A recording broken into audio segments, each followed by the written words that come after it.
শুধুমাত্র যুব দলের রাজনীতির সাথে জড়িত থাকার কারণেই 2023 সালের 2রা আগস্ট সিআইডি পুলিশ বাসা থেকে তুলে নিয়েছিল বলে অভিযোগ করেছেন ডাক্তার জোবায়দুর রহমান জনি। তৎকালীন সিআইডি প্রধানের নির্দেশে জনিকে তুলে নিয়ে মেডিকেল ভর্তি পরীক্ষায় প্রশ্নপত্র ফাঁসে জড়িত দেখিয়ে রিমান্ডের নামে শারীরিক নির্যাতন চালানো হয় বলেও অভিযোগ জানিয়েছেন তিনি। মঙ্গলবার ঢাকা রিপোর্টার্স ইউনিটিতে সংবাদ সম্মেলনে এসব কথা জানান তিনি। আরও জানাচ্ছেন সাজিদ সরকার। ঢাকা মেডিকেল ও বিশ্ববিদ্যালয় ভর্তি পরীক্ষার প্রস্তুতির প্রতিষ্ঠান মেডিকোর প্রধান নির্বাহী ডাক্তার জোবায়দুর রহমান জনি। প্রতিষ্ঠানটি চালু হয় 2011 সালের দিকে। এ সময় তিনি ছাত্রদলের কেন্দ্রীয় কমিটিতে ছিলেন। পরবর্তীতে যুবদলের স্বাস্থ্য বিষয়ক সম্পাদকের দায়িত্ব পান। সিআইডি থেকে পুলিশ আসছে এই পরিচয়। রাজনৈতিক পদপদবি জীবনের কাল হয়ে দাঁড়ায়। মঙ্গলবার ঢাকা রিপোর্টার্স ইউনিটিতে এক সংবাদ সম্মেলনে এমনই দাবি করেন তিনি।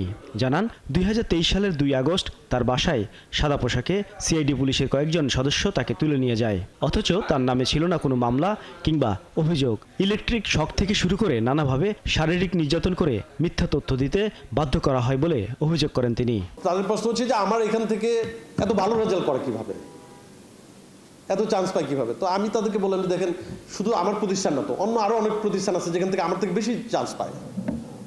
তো মানে আমি এবং তাদেরকে বললাম যে আমার প্রতিষ্ঠানের মধ্যে আমি এইভাবে পড়াই, কিছু কিছু মেইন বইটা পড়াই, তারা এগুলোতে সন্তুষ্ট না।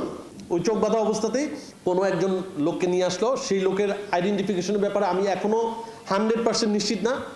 সে এসে বলতেছে কি যে 2005 সালে আমি নাকি তাকে কি স্টুডেন্ট দিছি, তাকে সেই স্টুডেন্ট চান্স পাইছে, সে হইলো কোনো একটা চক্রের সদস্য, সেই চক্রের হাতে নাকি আমি স্টুডেন্ট দিছি। এই কথাই শেষ।